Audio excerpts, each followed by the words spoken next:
ఈ జరగబోయే ఎన్నికలు అత్యంత కీలకమైన ఎన్నికలు.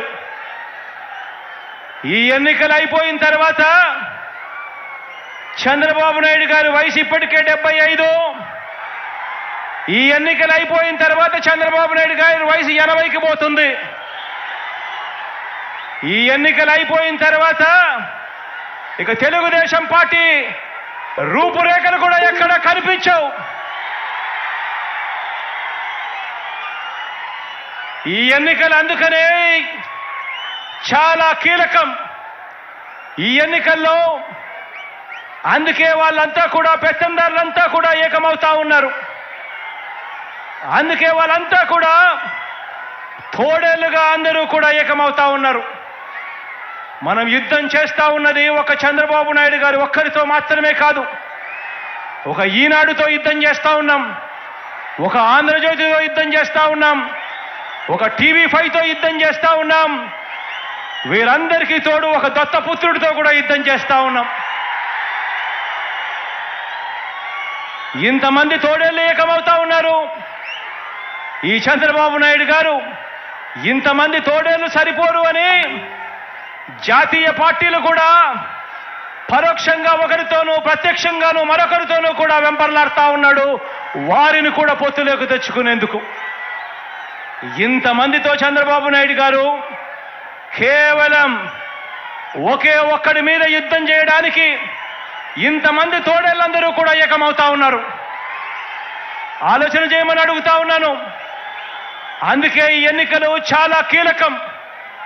ఈ తోడేళ్ళన్నిటినీ కూడా ఎదుర్కోవాలి అనంటే మీ జగన్ ఒక్కడికి సాధ్యం కాదు.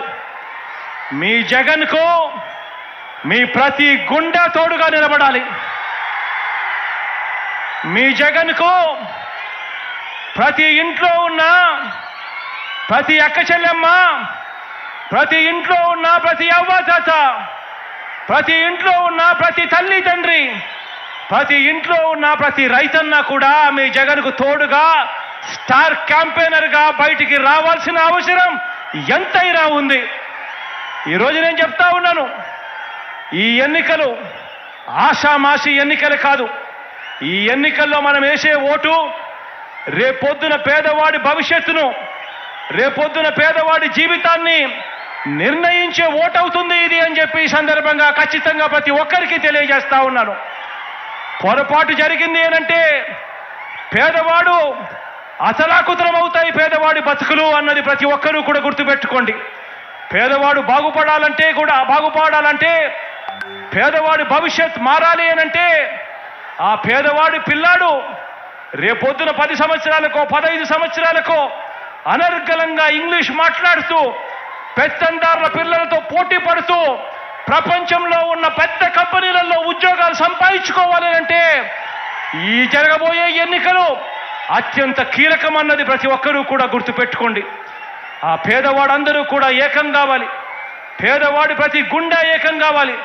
ప్రతి పేదవాడు ఏకమై ఈ పెత్తందారుల పార్టీలను పూర్తిగా కూడా నాశనం చేసే పరిస్థితిలోకి రావాలి. అందుకే ఈ ఎన్నికలు అత్యంత కీలకమైన ఎన్నికలు అని చెప్పి ఇక్కడ ఉన్న ప్రతి ఒక్కరికి కూడా, ప్రతి కార్యకర్తకు, ప్రతి అభిమానికి, ప్రతి నాయకుడికి, ప్రతి వాలంటీర్కి, ప్రతి ఇంటికి వెళ్లాల్సిన బాధ్యతలు మరొక్కసారి గుర్తు చేస్తూ దేవుడు దయ, ప్రజలందరి చల్లని దీవెనలు, మంచి చేస్తున్న మనందరి ప్రభుత్వానికి కలకాలం ఉండాలని, మరో అవకాశం మనందరి ప్రభుత్వానికి నిండు మనసుతో దేవుడు ఆశీర్వదించి ఇవ్వాలని కోరుకుంటూ సెలవు తీసుకుంటా ఉన్నాను. కాబట్టి వైఎస్ఆర్సీపీ చేసిన మంచి ప్రతి ఇంట్లోనూ కూడా బ్రతికే ఉంది కాబట్టి అని చెప్పి నీకు తెలుసు.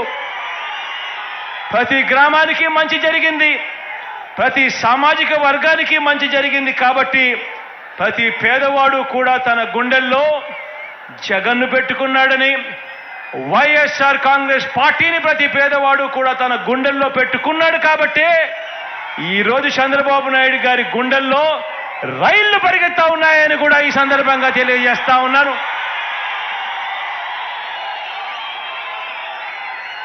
ఈ 57 నెలల్లో ఏకంగా 125 బటన్లను ప్రజల కోసం ఎప్పుడు జరగనట్టుగా నేను నొక్కాను. 125 సార్లు ఈ 57 నెలల్లో ఎప్పుడు జరగని విధంగా, ఎప్పుడు చూడని విధంగా ప్రజల కోసం నేను బటన్ నొక్కాను. 125 సార్లు బటన్లు నొక్కాను.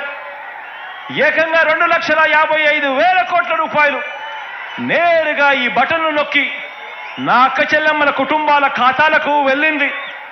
మరి ఇంత మంచి చేసిన మనందరి ప్రభుత్వానికి మద్దతుగా ఈ పాలనను కొనసాగింపుగా 2024 ఎన్నికల్లో ప్రతి కుటుంబం, ప్రతి ఒక్కరూ వారి మంచి భవిష్యత్ కొరకు 2 బటన్లు నొక్కాలి అని ప్రతి ఇంటికి వెళ్ళి చెప్పండి.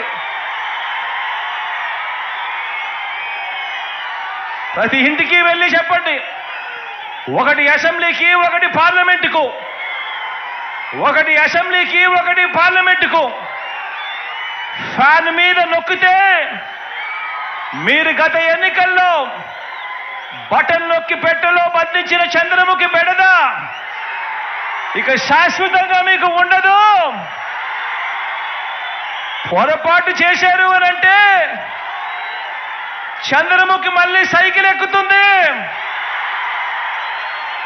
టీ గ్లాస్ పట్టుకొని మీ ఇంటికి వస్తుంది, పేదల రక్తం తాగేందుకు లకలక అంటూ మీ ఇంటి తలుపులు తడుతుంది అని చెప్పి ప్రతి అక్కకు చెప్పండి, ప్రతి చెల్లెమ్మకు చెప్పండి. మీకు మంచి